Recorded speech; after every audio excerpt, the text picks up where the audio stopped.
బండి భగీరథ్ కేసు రాష్ట్ర వ్యాప్తంగా సంచలనం సృష్టిస్తుంటే మరోవైపు సోషల్ మీడియా వేదికగా రాజకీయ విమర్శలు తారాస్థాయికి చేరుకున్నాయి. గత కొన్ని రోజులుగా మౌనంగా ఉన్న ఒక కీలక రాజకీయ వ్యక్తి తాజాగా చేసిన వ్యాఖ్యలు ఇప్పుడు కొత్త దుమారాన్ని రేపుతున్నాయి. నిందితుడికి శిక్ష పడదని, సోషల్ మీడియా అకౌంట్లు బ్లాక్ చేయాలని ఆమె చేసిన సూచనలు బీజేపీ, కాంగ్రెస్ పార్టీల మధ్య ఏదో అవగాహన ఉందనే ఆరోపణలకు బలాన్ని చేకూరుస్తున్నాయి.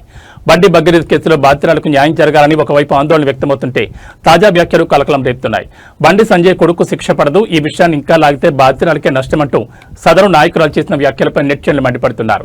ఇది బాధితురాలని భయభ్రాంతులు గురిచేయడమని విమర్శిస్తున్నారు. బీజేపీ మరియు కాంగ్రెస్ పార్టీలు కుమ్మక్కయ్యాయని, అందుకే కీలక నేతలు నిందితుని కాపాడుతున్నారని ప్రతిపక్ష మద్దతుదారులు ఆరోపిస్తున్నారు.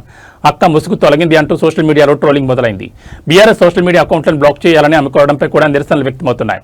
ప్రజాస్వామ్యంలో గొంతు నొక్కే ప్రయత్నం చేస్తున్నారని విశ్లేషకులు అభిప్రాయపడుతున్నారు.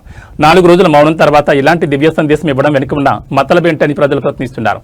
ఈ వ్యాఖ్యలు రాజకీయంగా ఎటు దారితీస్తాయో, దీనిపై ప్రభుత్వం మరియు పోలీసులు ఎలా స్పందిస్తారో వేచి చూడాలి.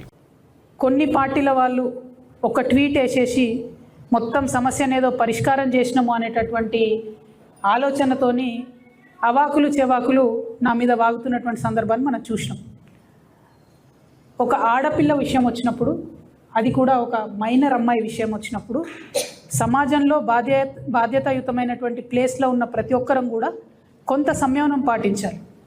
సోషల్ మీడియాలో ఏది పడితే అది వాగితే ఆడపిల్లలకి ఎక్కువ నష్టం జరుగుతుంది. మన సమాజం ఇప్పటికి కూడా రేపు పొద్దున బండి సంజయ్ గారి అబ్బాయి దోషి కాదు అని తేలినా, దోషి అని తేలినా సమాజం మగపిల్లల్ని క్షమిస్తుంది, కానీ ఆడపిల్లలకు మాత్రం కంప్లీట్గా లైఫ్ బర్బాద్ అయ్యే పరిస్థితి ఉంటుంది. ఇవాళ బీఆర్ఎస్ పార్టీ సోషల్ మీడియా చేస్తున్న అత్యుత్సాహంతో ఏం జరిగింది, బండి సంజయ్ వారి సైడ్ నుంచి వాళ్ళు ఆ ఆడపిల్ల మొత్తం వీడియోలు, ఫేసులు, ఫోటోలు మొత్తం బయటపెట్టారు. అంటే ఒక అమ్మాయి, ఆమె మైనరో కాదో అనేటటువంటి చర్చ ఉంది. ఆ అమ్మాయి జీవితాన్ని నాశనం చేయడానికి ఇవాళ డైరెక్ట్గా బీఆర్ఎస్ పార్టీయే కారణం. ఏం అవసరం ఉంది, అంత అత్యుత్సాహం ఏముంది? ఇష్యూ సాల్వ్ చేయనియండి. మాట్లాడుతున్నారు కదా, డెఫినెట్గా ఆడపిల్ల పక్షమే ఉంటాం. మన తెలంగాణ సమాజంలోనే అది ఉన్నది, ఆడపిల్ల పక్షమే ఉంటాం. కానీ ఇవాళ ఆడపిల్ల జీవితం నాశనం అవడానికి కారణం ఎవరు? ఎందుకు అమ్మాయి ఫోటోలు బయటికి రావాలి, అమ్మాయి వీడియోలు బయటికి రావాలి? నేను పోలీస్ శాఖ వారిని కోరుతా ఉన్నాను, ఎవరెవరైతే ఆ అమ్మాయి ఫోటోలు, వీడియోలు పోస్ట్ చేసిండ్రో ఆ సోషల్ మీడియా అకౌంట్స్ బ్లాక్ చేయండి, వారిని ఖచ్చితంగా అరెస్ట్ చేయండి.